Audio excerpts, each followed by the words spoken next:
Êxodo, então, capítulo 20, verso 14, diz assim: não adulterarás. Vamos repetir todos? Não adulterarás. Deus, fale conosco nessa noite, use a Tua palavra, que é a espada do Espírito, para tocar no profundo do nosso ser, que é o nosso coração, e gerar transformação interna em nós, ó Deus. Essa oração que nós fazemos, no nome de Jesus. Amém. Irmãos, sem sombra de dúvida, nós vivemos numa das gerações onde o adultério tem sido um tanto quanto que normal. Isso tem gerado inúmeras dificuldades em famílias, isso tem aumentado grandemente o número de divórcio. A principal causa de divórcio no país é ainda o adultério. E recentemente saiu uma pesquisa do IBGE, que foi dito que após a instituição da lei do divórcio, que permite o divórcio no nosso país, que aconteceu em torno de 40 anos atrás, 1 em cada 3 casamentos termina em divórcio. Este é o dado que o IBGE divulgou há um tempo atrás, que 1 a cada 3 casamentos termina em divórcio. Com certeza você deve ter conhecido pessoas que já passaram por um divórcio. Talvez até mesmo você já tenha passado por um divórcio. E este mandamento vem lidar para nós sobre esta área tão importante, que é a área em que envolve o matrimônio, porque é a base de toda a relação familiar. Talvez você que entra aqui ou que esteja acompanhando online, talvez você não é casado e diz: então eu não vou nem precisar ouvir, porque vai ser só sobre casamento. Não, eu espero que fique atento, que Deus vai falar também ao seu coração. Você que quer casar, você que está casado, e porventura você que não está mais casado por um motivo ou outro. Mas, irmãos, não é de assustar que o divórcio esteja num número tão alto no nosso país e de que o adultério esteja em um número tão alto. Basta você ver as produções artísticas. Aliás, um produtor de um canal americano, ele disse assim que é muito monótono você ter um personagem, fazer um personagem para um filme que seja alguém que tenha um casamento, que seja alguém fiel à esposa e que a vida é uma vida de fidelidade. Ele diz: não tem enredo nessa história. É um personagem chato, é um personagem que nasce fadado ao fracasso. Então ele diz: os personagens que se destacam são os personagens onde ele vai ter um caso ou outro, vai flertar, vai ser alguém que é uma pessoa ligada a inúmeros laços sexuais. E é isso mesmo que está nos filmes, você deve lembrar, e talvez você vai ter dificuldade de lembrar um filme onde você não vê uma exaltação de a queda dos princípios familiares. Você acha difícil achar um filme hoje que valoriza o casamento entre homem e mulher, que valoriza o casamento entre homem e mulher para a vida toda. É muito difícil. Aliás, as próprias músicas exaltam muito o adultério. Muitas vezes você não presta atenção nas letras, mas começa a analisar. Músicas que mostram e revelam esse sentimento da pessoa ter uma relação sexual ilícita. Mas nessa noite eu espero que, à luz deste mandamento, eu e você sejamos levados a perceber a necessidade de remarmos contra a maré cultural e temos uma posição bem sólida sobre os nossos relacionamentos. Então, nessa noite, nós vamos olhar sobre este mandamento: não adulterarás. E o que o mandamento faz? Eu vou fazer 2 lições apenas com você nesta noite. E a primeira lição é que este é um mandamento que protege o casamento. Eu espero que você tenha entendido que os 10 mandamentos não são apenas leis soltas, mas na verdade são leis que vão reger um aspecto da realidade. Por exemplo, quando fala de honrar pai e mãe, ele está dizendo sobre todas as autoridades.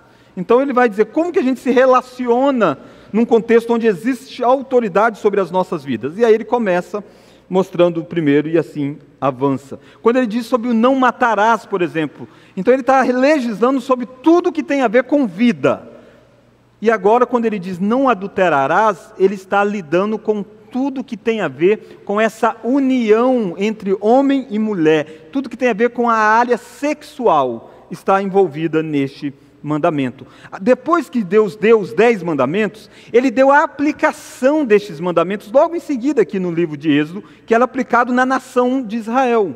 E aí você vai ver então, esses mandamentos sendo desdobrados nessas séries de aplicações. Então o que nós vamos perceber é que este mandamento tem como objetivo colocar uma cerca para guardar aquilo tão precioso que Deus fez, que foi o casamento. Então, primeira lição, este é um mandamento que protege o casamento. O adultério é algo tão sério que Jesus disse que é a única razão pelo qual é lícito que haja um divórcio. Não que seja obrigatório, ele diz, é melhor que haja perdão. Mas caso não seja possível perdão, ele pode se divorciar e não está em pecado. Paulo depois vai completar dizendo, e também no caso do abandono do lar.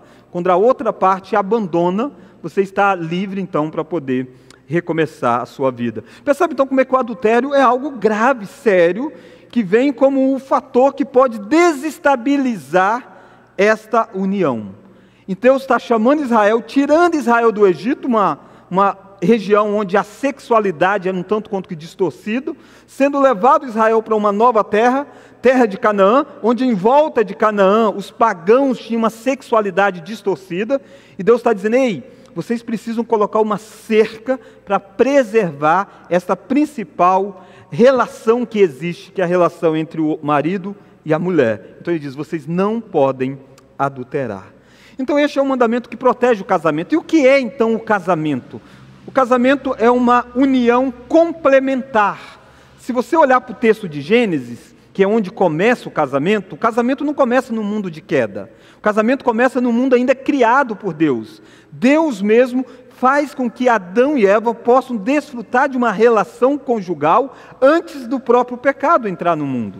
Quando você olha para essa situação de Gênesis, você percebe que Deus tinha criado todas as coisas. Deus disse, é muito bom, é bom, é bom, é bom. De repente Deus disse, não é bom que o homem esteja só. E Deus disse, eu vou fazer então uma auxiliadora para o homem. E nesse ato dele dizer que ele vai fazer uma auxiliadora, a forma como ele vai fazer é muito importante. Porque você esperava então que ele pudesse fazer do barro, como ele fez Adão, soprar o fôlego de vida e dizer, está aí a auxiliadora para Adão. Mas não é este o formato que Deus faz. Deus pega Adão e Deus manda Adão olhar e dar nome aos animais. E Adão começa a dar nome aos animais. Aí você diz, o que tem a ver dar nome com os animais com essa história de que não é bom que o homem esteja só? O que tem a ver os animais com o homem? Porque a constatação que não era bom que o homem estava só, não é feito por Adão. Às vezes a gente acha que Adão estava lá todo triste porque não tinha uma esposa. Não, isso é uma visão errada. O jardim era perfeito. Deus é que sabia que não era bom aquela situação. E Deus então agora vai mostrar para Adão que ele está numa relação diferente de todos os outros. E aí então Adão passa e vê os animais e dá nome a todos eles, mas o texto diz assim, não tinha ninguém igual a Adão. E aí você percebe que o tipo de relacionamento que Adão existia no Jardim do Éden, era um relacionamento com alguém superior a ele, que era Deus, um relacionamento com alguém inferior a ele, que eram os animais. Deus, ele ouvia e obedecia. Aos animais, ele ordenava, administrava sobre os animais. Mas não tinha ninguém nessa relação igual a ele. E aí então Deus, depois que Adão percebe que não tem ninguém igual a ele, Deus o coloca para dormir. Como se fosse uma anestesia. Deus vai e retira então de Adão, de uma das suas costelas, do seu lado, melhor dizendo, e faz um ser que vai completar Adão, um ser que sai do próprio Adão. E Adão, quando acorda, a vê e diz, esta afinal é ossos dos meus ossos, carne da minha carne, chamar-se-á varoa, porque do varão foi tirado. Percebe, o que você tem aí é um ser criado que vai completar Adão. A partir daquele momento, Adão e Eva são um parte do outro. Por isso que Deus o fez desta forma. E aqui você percebe que o casamento é uma união entre dois seres que vão se completarem. Não é uma união de dois seres iguais nas suas funções. Deus não criou para Adão um outro Adão.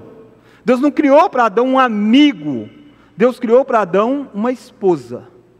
Aliás, no português isso não fica tão claro, varão e varoa, mas no hebraico, que é a língua que foi escrita no Antigo Testamento, isso fica muito claro, porque a mesma palavrinha de um lado, a mesma do outro, só esticada a vogal para o outro lado. Está dizendo, foi tirada daqui, foi colocado aqui, e agora eles se completam. Por isso que Adão diz, esta é ossos dos meus ossos e carne da minha carne. Então o que é o casamento? O casamento é uma união complementar. Segundo, o casamento é uma união onde o sexo é uma bênção. A relação sexual antecede a queda. Em algumas linhas de pensamento, às vezes as pessoas acham que, dizem, poxa, foi até bom, né, ter tido o pecado, porque se não tivesse tido o pecado, a gente não teria nascido. Não, Deus diz para Adão e Eva, ainda no estado de santidade, crescer e multiplicar e encher a terra. Então a relação sexual é uma bênção dentro do próprio casamento. A Bíblia vai usar figuras de linguagem sensual, por exemplo, em Provérbios capítulo 5, em Cantares. Cantares é um livro onde diz da relação sexual do marido e da esposa. Não há nada de errado com o sexo dentro do casamento. Mas a Bíblia vai condenar terrivelmente a relação sexual fora do casamento. Seja ela numa relação de adultério, ou seja ela numa relação de fornicação. Qual que é a diferença dos dois? Num certo sentido, a diferença está que o adultério está com aquele que é casado e tem relação com uma outra pessoa que não é seu esposo ou não é sua esposa. E a fornicação tem o fato de você ter relação sexual sendo solteiro. Paulo chega a dizer à igreja de Corinto que quando o casal está de fato casado, deixar de ter sexo é até pecaminoso. Um não tem direito de fazer isso, a não ser em mútuo consentimento para um propósito específico, está lá em 1 Coríntios, capítulo de número 7. Mas talvez você esteja dizendo, poxa, por que a Bíblia é tão rígida na questão sexual? Depende da ótica que você está olhando. Dentro do casamento, a Bíblia é extremamente deleitosa sobre o sexo, mas ela é sim muito rígida para uma relação sexual que vai acontecer fora dessa união de casamento. Porque toda essa intimidade que deve existir precisa acontecer debaixo de um contexto de aliança. O que Adão e Eva tiveram não é apenas dizendo, vamos nos conhecer. Não, é uma aliança. E Malaquias diz que é uma aliança que deve ser honrada ao longo de toda a vida. E Malaquias vem dizer para aquelas pessoas que depois de um tempo estavam abandonando as suas esposas, dizendo, vocês estão sendo desleais com a mulher da tua mocidade, com a mulher com quem você fez aliança com ela. Então o relacionamento sexual é mais um dos séries de relacionamento que torna a pessoa uma só carne. E quando a pessoa tem então esse relacionamento sexual fora do casamento, ele está pegando partes disso, mas ele ainda não é uma só carne com aquela pessoa. Então é como se fosse uma cola. Tim Keller, um estudioso, ele faz essa comparação, dizendo que é como se fosse uma cola terrível. E cola é muito bom para você colar aquilo que precisa ser colado. Mas se você pega e passa a cola e cola o lugar errado, dá um trabalho para você tirar, e você não tira, rasga a folha, dá tudo errado. Mas naquilo que precisa ser unido, e você precisa de uma cola, aquilo cola perfeitamente. Isso é a relação sexual. Dentro do casamento vai colar perfeitamente, mas fora do casamento vai causar terríveis danos na vida daqueles que enveredam por este caminho. Mas irmãos, o casamento é algo importante, não apenas porque é uma união complementar, não apenas porque é uma união onde o sexo é uma bênção. Aliás, C.S. Lewis, ele diz assim, a monstruosidade da relação sexual fora do casamento é que aqueles que a praticam estão tentando isolar um tipo de união, a sexual, de todos os outros tipos de união que pretendiam acompanhá-la e constituir a união total. A atitude cristã não significa que haja algo de errado com o prazer sexual, mais do que o prazer de comer. Significa que você não deve isolar este prazer e tentar obtê-lo por si mesmo. Olha que comparação que C.S. Lewis vai dizer agora. Assim como não deveria tentar obter o prazer do paladar sem engolir e digerir, mastigando coisas e cuspindo-as novamente. Ele diz, é como o prazer de comer, e você vai se alimentar, você coloca na boca e sente o gosto, o sabor, mas você vai engolir, faz parte do processo. Se você colocar na boca e morder, mastigar e jogar fora, você não começa a achar tão prazeroso ficar mordendo aquilo. Isso é uma relação sexual quando é feito fora do casamento. Você não comprou o pacote todo, você usou, desfrutou, mas cuspiu fora. E de repente você vai começar a sentir náuseas, num certo sentido espiritual disso tudo. Irmãos, mas há uma terceira razão pelo qual o casamento é tão importante na Escritura. Porque ele é a metáfora da união com Cristo e a igreja. Nós já vimos isso no texto de Efésios, nesta noite. Deus, quando quis mostrar para nós como que Cristo ama a igreja, ele diz, pensa no marido. É assim. Quando ele quis mostrar como que a igreja se relaciona, ele diz, pensa na esposa. É assim. Então o casamento é uma metáfora para o mundo do que é o relacionamento que Cristo estabelece com a igreja. Quando você olha para o Antigo Testamento, tem muitas coisas que são sombras. Sombras, igual eu estou aqui, mexendo a minha mão, tem uma sombra. A sombra não é uma realidade em si mesma, mas quando você vê a sombra de uma mão, você sabe que tem uma mão aí presente. No Antigo Testamento tem várias sombras. O templo é uma sombra. Os sacrifícios são sombras. E sabia que o casamento é uma sombra também? É uma sombra do grande casamento de Cristo com a igreja. Boa parte das outras sombras já deixaram de existir quando Cristo veio. Mas esta última ainda existe para o mundo ver o que vai acontecer quando Cristo voltar, quando Ele casa definitivamente com a sua noiva. Por isso, eu espero que ao entender o que é casamento, você entende então que é impossível você concordar com definições seculares. Hoje as coisas têm estado tão invertidas que às vezes as pessoas perguntam, mas será mesmo que é errado um casamento entre pessoas do mesmo sexo? O que tem de mais alguém do mesmo sexo casarem? Já distorceu o que significa casamento. Se casamento é uma união de complementar, e Deus quando faz seres complementares, não seres idênticos. Casamento não é a união de dois idênticos, é uma união de dois complementares. Não existe casamento homoafetivo, homossexual. Não tem como existir também, porque lembra que a relação sexual é uma bênção dentro do casamento, e dentro de uma relação homoafetiva vai contra a própria estrutura biológica do ser humano. Não tem como existir um casamento homossexual, porque pensa nessa metáfora de Cristo e a igreja. Percebe que confunde os papéis? Percebe como é grave é isso? A definição de casamento já invalida qualquer outra afirmação que não seja entre um homem e uma mulher.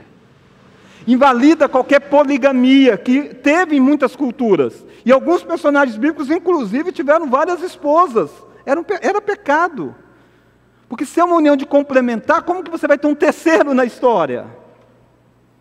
Irmãos, a base do casamento está, por isso deixa o homem pai e mãe e se une à sua mulher e se torna os dois uma só carne. Irmãos, mas nós precisamos então olhar, tendo visto esse primeiro amparado do que é o casamento, e eu estou dizendo que este mandamento é para preservar o casamento. Então por que o adultério é tão sério? Porque ele é o rompimento de uma aliança. E preste atenção nisso aqui. Deus, Ele faz nós funcionarmos dentro de estruturas menores, e nós vamos ampliando essas estruturas, e Deus vai nos colocando em estruturas maiores. Por exemplo, nós vivemos em sociedade. Mas antes de nós vivermos em sociedade, nós vivemos numa sociedade menor que a nossa família. É uma micro experiência daquilo que nós vamos vivenciar na macro experiência. Nós vivemos num outro estilo de sociedade que é a igreja, algo comunitário. Mas o que é a igreja senão uma união de várias famílias? Família é a base da qual todas as outras relações são estabelecidas. E se nesta base, se naquilo que é núcleo, se aquilo que é o essencial de onde vai derivar todas as outras sociedades, se a fidelidade não existe entre aquelas duas pessoas, como que aquela pessoa vai ser alguém que é digna de ser confiável nas demais instâncias? Se aquela pessoa não é fiel com aquele que é o corpo dele, que é uma só carne com ele, como que ele vai ser fiel no governo? Como que ele vai ser fiel no emprego? Como que ele vai ser fiel na relação de lidar com as finanças? Irmãos, facilmente aquele que é imoral no seu relacionamento familiar, ele tende a ser imoral nas outras relações. Se ele não é leal com aquela pessoa com quem ele convive, com a pessoa mais íntima da vida dele, o que garante que ele vai ser leal com a palavra que ele dá a você? Se ele não foi leal à aliança que ele fez diante de Deus, por que ele vai ser leal quando ele disser para você, olha, eu vou pagar determinadas coisas se eu comprar? Percebe como é que a base da confiança está no relacionamento, e por isso que Deus está dizendo, ei, vocês vão entrar numa terra prometida se vocês não forem leais entre a pessoa que é a sua carne. Não tem convívio social em Canaã, não tem confiança em Canaã. Por que é que a nossa geração está tão desestruturada? Por causa dos dados iniciais que eu apresentei aqui. Por causa dos dados de 1 a cada 3 casamentos terminam em divórcio. Se é assim, como é que as outras coisas vão bem? Não vão bem. Se a família não for bem, igrejas não vão bem. Se famílias não for bem, países não vão bem. Tudo começa nessa base. E Deus está dizendo, não quebre essa aliança mais preciosa que vocês têm. Não adulterarás.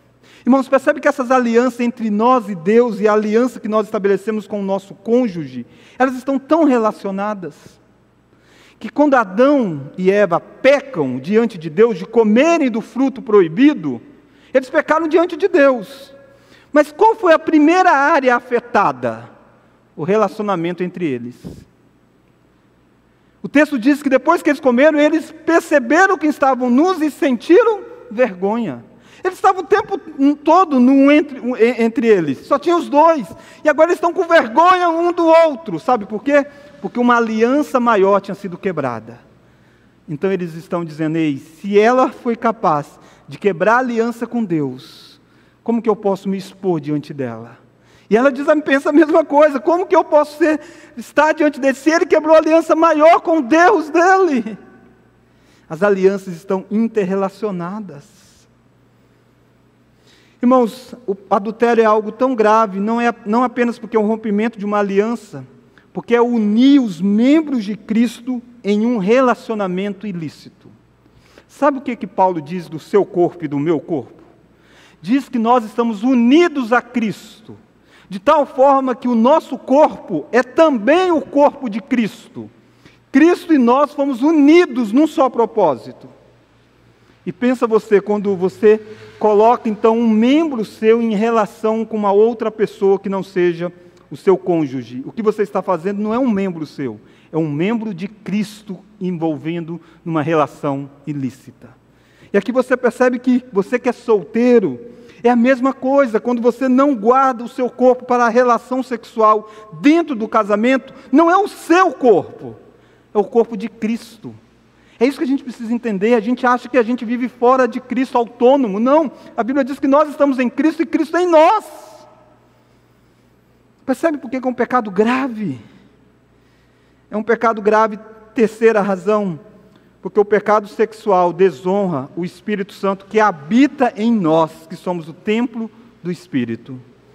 Você precisa entender que aquela musiquinha que você aprendeu quando criança, pecado, pecadinho, pecadão, isso não, está errado. Existe sim pecado, pecadinho e pecadão. Não no sentido de que pecadinho não é importante, tá? Todos os pecados nos condenam. Mas há gravidade de pecados. É isso que a Bíblia diz, é isso que Jesus disse o tempo todo. Ou você acha que matar alguém no coração é pecado, te condena do mesmo jeito. Mas é tão grave quanto matar alguém fisicamente?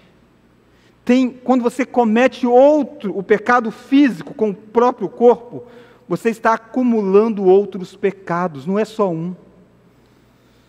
E sabe que a Bíblia diz que o pecado que é cometido no corpo é um pecado mais grave, por ser templo do Espírito Santo. Irmãos, diante disso aí, algumas lições precisam rondar a nossa mente, a nossa pergunta neste momento. É você perceber que um adultério não acontece da noite para o dia. O adultério acontece porque intimidades aconteceram antes. Porque vínculos emocionais foram sendo construídos antes. E aí o que nós precisamos entender é aquela palavrinha que está tão em voga hoje, né? Distanciamento social. É a palavra em voga por causa do coronavírus. Sabia que eu e você precisamos entender que nós precisamos ter um certo tipo de distanciamento com pessoas do outro sexo? Eu não estou dizendo que você não possa conviver, não é isso. Mas eu estou dizendo o seguinte, não dá para você ser a grande amiga daquele seu colega de trabalho, sendo você casada. Eu não estou dizendo que você não possa ter convívio com a pessoa, eu estou dizendo que você não pode ser a grande amiga dele. Não dá para você ser o grande amigo de uma mulher casada. Irmãos, nós precisamos entender isso, porque às vezes há uma visão muito ingênua das pessoas, ingênuas entre aspas, e às vezes muito espiritual. A Bíblia diz que o nosso coração é desesperadamente corrupto. Você precisa entender que o seu coração é perigoso. Se você tiver brigas na sua casa, e você levar as suas brigas para um conhecido, um amigo, uma amiga, a tendência é que daqui a um tempo você vai acabar caindo em adultério com essa pessoa. Isso é a nossa realidade. Por isso que muitos crentes acabam chegando ao adultério. Por quê? Porque não colocaram cercas. E nós vivemos uma era onde a internet está aí. E cuidado para você não criar emoções com alguém através de internet. O mandamento é bem claro em dizer, não adulterarás. Por que ele diz isso? Porque ele quer preservar o casamento. Você viu que o casamento é uma união complementar. Você viu que é uma união onde o sexo é uma bênção. Você viu que é uma metáfora da união com Cristo e a igreja. Então o mandamento vem guardar essa relação tão bela. E o adultério se torna algo tão grave, porque você quebrou uma aliança, porque você uniu os membros de Cristo a um ato ilícito, e porque o pecado sexual desonra o Espírito Santo que habita dentro de cada um de nós. Diante disso, nós precisamos olhar para a nossa vida e pensar, como eu sou nessa sociedade secularizada, erotizada como é a nossa. Você que é solteiro, você pensa em casar, você consegue entender que o seu casamento é um casamento para refletir Cristo, então você não deve casar apenas baseado na aparência. Lógico que a aparência faz sentido. Você não vai casar com alguém que você acha feio. A Monique casou comigo achando o cara mais lindo do mundo. Só ela acha isso, mas minha mãe também acha. E achou. Você também tem que ter isso. E cada um tem o olhar, né? Para uns um cara é feio para encardir. Você diz, meu Deus. Mas para ela é bonito. Então isso faz parte. Mas você não deve casar achando que a base da sua fidelidade vai estar na beleza. Porque sabe que daqui a um tempo você vai ver sim pessoas mais bonitas do que o seu marido. Se for beleza, sempre tem alguém mais belo. E quando os anos chegarem? E quando uma série de fatores acontecerem na vida? Você precisa entender que você vai estar fazendo uma aliança. Você vai estar se comprometendo a não adulterar. Isso é uma atitude que precisa ser uma resolução na vida. Como que a gente faz isso? Vivendo numa sociedade tão secularizada, colocando barreiras. É muito estranho o casal quando ele diz assim, olha, a minha esposa não pode ter a minha senha de WhatsApp, não pode pegar no meu celular. Que isso? Como que você vai fazer isso? Você está dando brechas, eu não estou dizendo que quem faz isso está em traição não, calma aí, não sai brigando em casa não. Mas eu estou dizendo que isso é algo ruim, porque você está criando uma cultura de não prestar contas. Você precisa ter uma cultura de dizer para sua esposa, você pode ficar à vontade para ver, para ajudar inclusive. E você não precisa viver na cola querendo o tempo todo, né? Não é isso que eu estou dizendo. Mas eu estou dizendo de aquilo que Adão e Eva vivenciaram. Eles estavam nus um diante do outro. E o que vai fazer com que isso é possível acontecer numa relação de aliança, Mas, irmãos, eu quero terminar com a segunda lição. E a segunda lição é como Jesus lidou com este mandamento. Como Jesus lidou com este mandamento? Jesus ensinou que o adultério tem sua origem no coração. Olha lá Mateus capítulo 15, vou pedir que projete, por gentileza. Mateus 15, 19.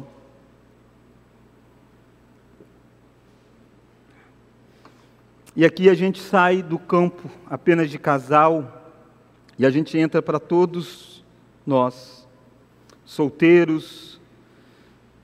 Olha lá Mateus capítulo 15, verso 19. Porque do coração, vamos ler?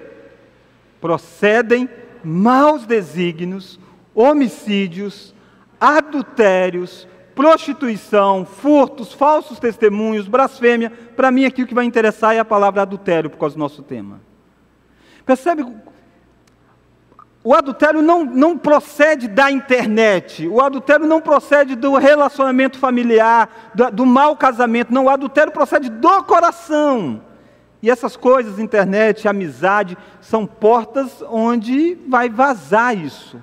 Mas saia daqui, do coração. Por isso é possível que muitas pessoas não tenham a coragem de cometer o adultério físico, porque ainda há um temor nelas. E que bom que seja assim, que mantenha-se nesse temor. Mas trate com o que já está no seu coração. Trate com o que está no coração, porque se não tratar com o coração, mais cedo ou mais tarde é perigoso isso desabar. Mas olha como Jesus vai além. Jesus mostra que esse pecado, lidar mal com a sexualidade, ele passa pelos nossos pensamentos. Olha Mateus 5, Mateus 5, olha o verso 27. A partir do verso 27, diz assim: ouvistes que foi dito, vamos ler? Não adulterarás. Você diz, eu estou bem, estou tranquilo, sou um cara leal à minha esposa, leal ao meu marido, mas olha a sequência. Eu, porém, vos digo, qualquer que olhar para uma mulher com intenção impura no coração, já adulterou com ela. Percebe como é que Jesus vai na sede das emoções? Ele não está dizendo de olhar e achar bonito para aqueles que são solteiros. Você é solteiro, você vai, para começar o namoro, você vai achar alguém bonito. Não é errado o olhar de achar bonito. É o olhar de desejo sexual. Isso que está dito para o homem, mas isso vale também para as mulheres. Toda mulher que olhar para um homem com intenção impura, já adulterou no coração. E como que Jesus então faz essa constatação? Ele diz, então fique tranquilo, é assim mesmo? Não. Ele mostra como que a solução precisa ser radical. Olha o verso seguinte. Se o teu olho direito te faz tropeçar, arranca-o e lança-o de ti, pois convém que se perca um dos teus membros e não seja todo o teu corpo lançado no inferno.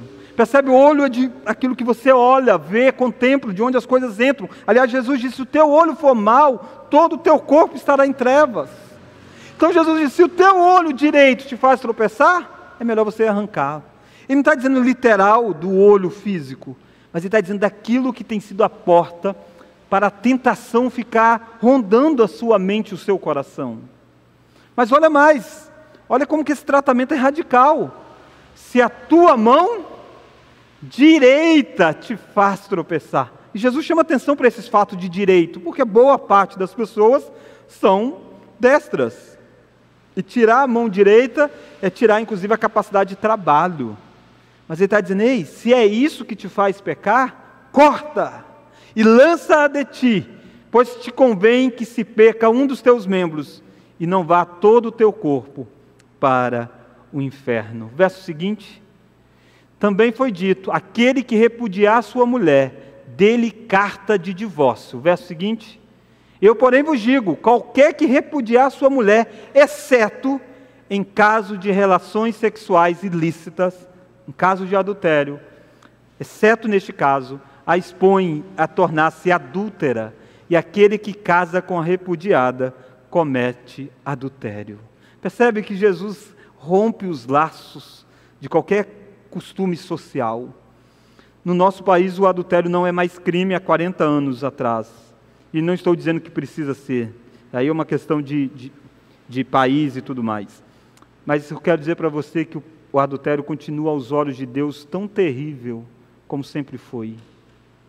E Jesus está dizendo que é no coração que essas coisas passam. Mas Jesus também lidou com este mandamento, ele sendo noivo. Jesus foi o noivo que veio para transformar uma prostituta numa noiva santa.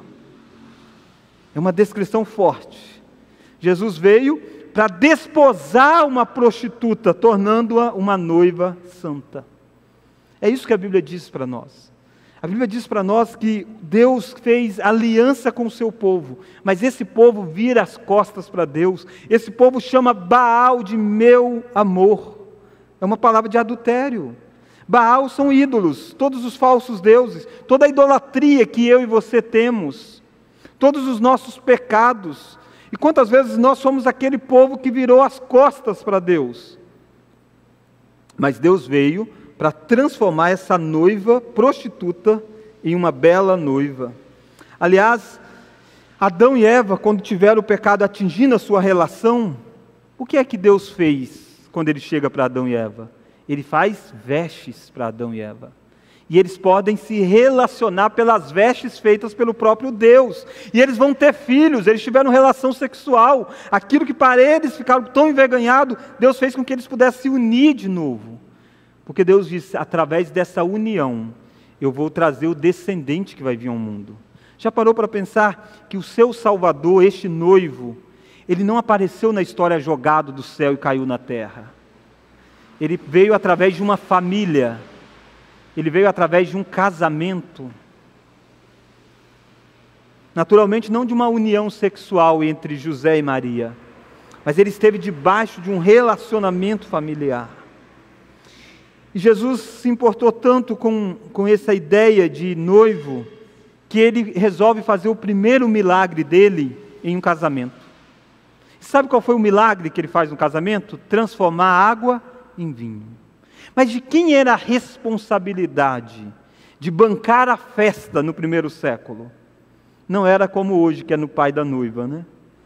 Hoje, normalmente sobra para os pais da noiva. No primeiro século, é a responsabilidade do noivo prover o vinho. E sabe o que Jesus faz quando ele transforma aquela água em vinho? Ele está dizendo para aquele pessoal, eu sou o noivo que vim prover tudo aquilo que vocês precisam. Percebe que Jesus tomou para si essa imagem do noivo, que veio resgatar uma prostituta e torná-la sua noiva. Não é à toa que Efésios diz para nós que Cristo está transformando a igreja em uma noiva pura, sem ruga. E o processo é o contrário dos nossos dias. Nós casamos com pessoas que estão belas e o tempo vai passando e a ruga vai aparecendo. Jesus fez o contrário, Jesus casou com um povo que era feio. E cada dia ele vai tornando ele mais belo. O povo de Oséias, uma prostituta, ele vai transformá-la numa noiva sem ruga, santa e perfeita. Mas será que nessa jornada, esse noivo não foi tentado a adulterar? A não ser leal a essa aliança que ele tinha com o povo? Óbvio que ele foi. Quando o diabo o levou, por exemplo, num alto de um monte, e mostrou para ele todas as glórias, disse, se prostrado me adorar, eu dou tudo a você. Ele está dizendo, eu satisfaço os seus desejos, eu faço aquilo que você quer, você passa a ser dono de tudo. Mas aderir a isso era quebrar a aliança que ele tinha com o povo. Percebe que Jesus, ao contrário de muitas vezes que eu e você pensamos no nosso bem maior nos nossos relacionamentos, Jesus pensou na lealdade que ele deveria à sua noiva. Não é à toa que Mateus termina mostrando para nós que a volta de Jesus é comparada a um grande reino e uma grande festa de casamento. Apocalipse diz que é a ceia das bodas do Cordeiro. Percebe por que o adultério é tão grave? Porque o adultério na vida do cristão é um pecado contra a redenção. É um pecado contra aquilo que Deus fez. Como Jesus lidou com este mandamento? Primeiro, Jesus ensinou que o adultério tem suas origens no coração. Jesus se identificou como um noivo fiel que veio transformar uma prostituta em sua noiva. E por fim, Jesus lidou com este mandamento, perdoando os adúlteros. Jesus teve um confronto com uma mulher adúltera. E talvez você esteja pensando numa aí, daqui a pouco eu chego nela. Mas essa primeira mulher é a mulher samaritana. Você diz, poxa, eu conheço ela tanto como mulher samaritana. Mas ela é uma mulher adúltera. Lembra da conversa que Jesus estabelece com ela? E lembra que quando Jesus conversa com essa mulher, Jesus diz para essa mulher, vai, chama o teu marido e vem cá. O que ela disse? Eu não tenho marido. Aí Jesus disse, disseste bem, porque você já teve 5, e o que você tem hoje não é o teu marido. Percebe? A mulher que a gente a chama de mulher samaritana, ela é também a mulher adúltera. Mas essa história não termina apenas dessa forma, de Jesus dizendo para ela, você teve 5, e este que você tem não é o seu. Ele diz para essa mulher que ele é aquele que tem a fonte da água da vida.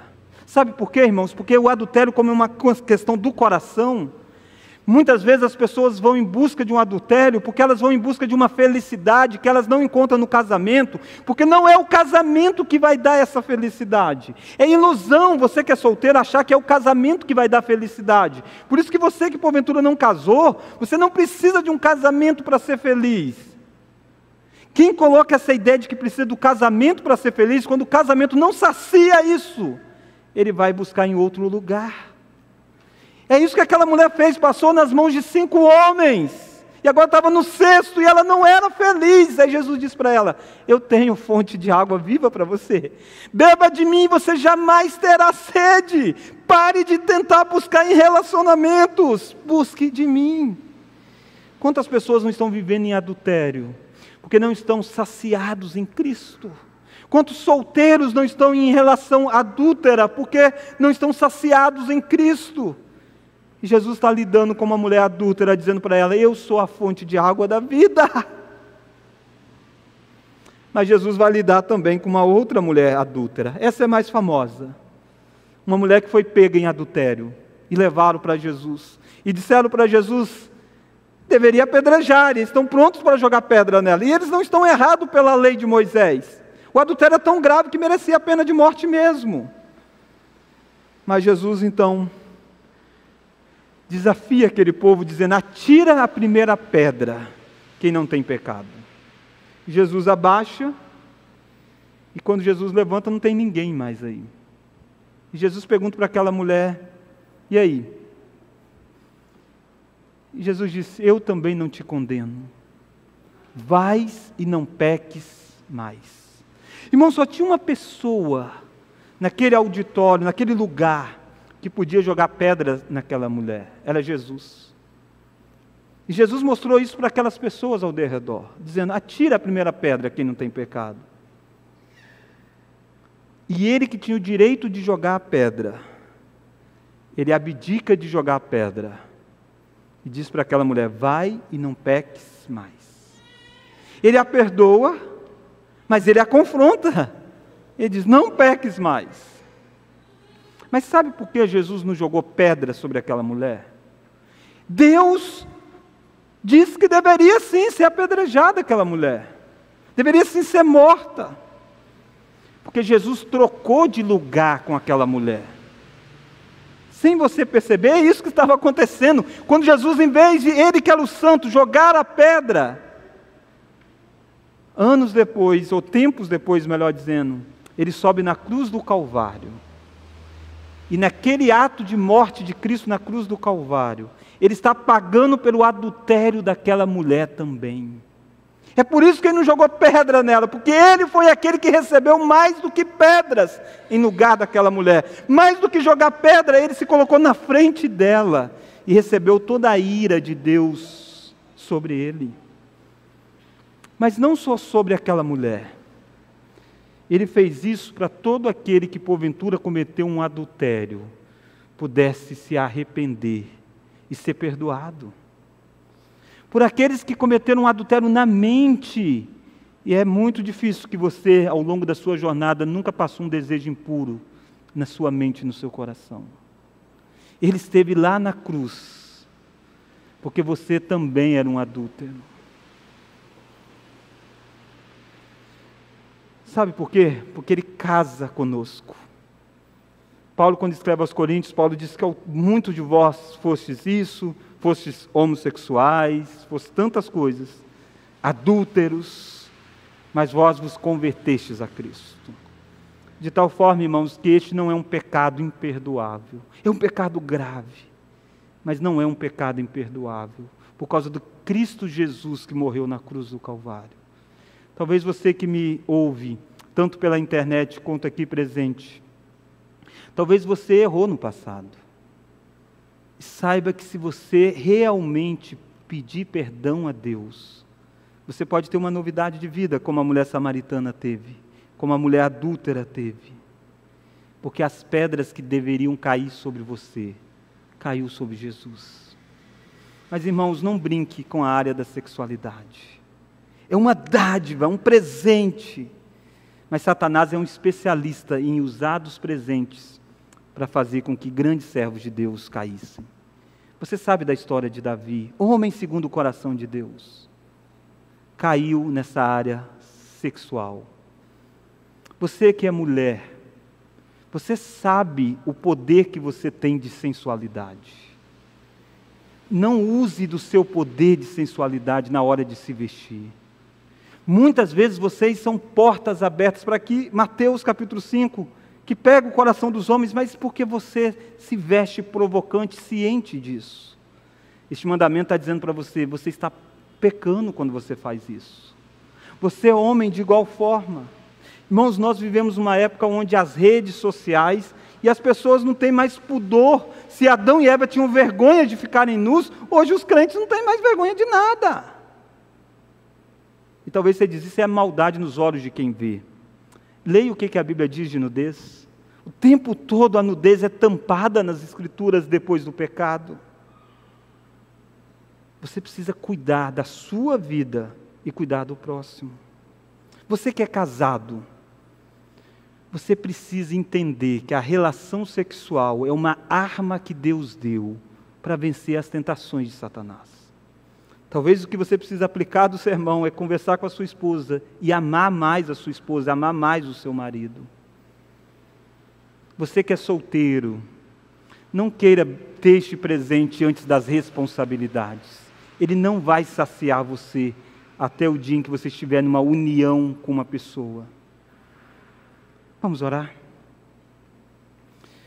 Ó Deus, este mandamento tão relevante para os nossos dias, tão desafiador, nos mostra, ó Deus, a necessidade que nós temos de estar casado com alguém melhor do que qualquer pessoa.